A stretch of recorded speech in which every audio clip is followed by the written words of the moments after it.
in 100 years' time, I envision the beck having gone back to its kind of natural processes. So over time, obviously the banks have been modified, the channel's been modified, we've put in concrete culverts and pipes, but I'd like to see it come back to nature, which is a lot of kind of what we do currently, is trying to restore the habitats back to kind of what they naturally should be and how they should naturally function.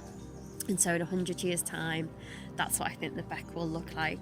And I think it'll be full of wildlife as a result. So the water quality will be really good. There'll be loads of fish in there, which means there'll be things like loads of otters, herons, kingfishers. The banks will be renaturalised, so there'll be space for water bowls again, so they can flourish. And we'll have loads of different plants and wetland wildflowers along the banks of the beck. Currently, lots of Himalayan balsam, which isn't good, it's an invasive species.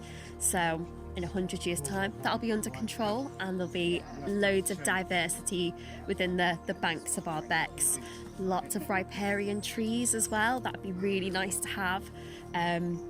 Because they're really good, actually, trees at kind of that natural flood management. They're actually really important, and naturally we would have trees all along our riverbanks, but over time we've kind of removed them.